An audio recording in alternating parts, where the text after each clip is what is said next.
Pessoal, se o seu controle parou e não quer conectar, vou dar uma dica aqui pra vocês e ver se funciona aí, tá? Deixa o like e se inscreva no canal aí pra poder estar ajudando o canal, beleza?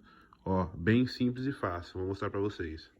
Liga ele aqui, ó, que eu fiz o outro vídeo, tem muita gente com dúvida e não conseguiu conectar.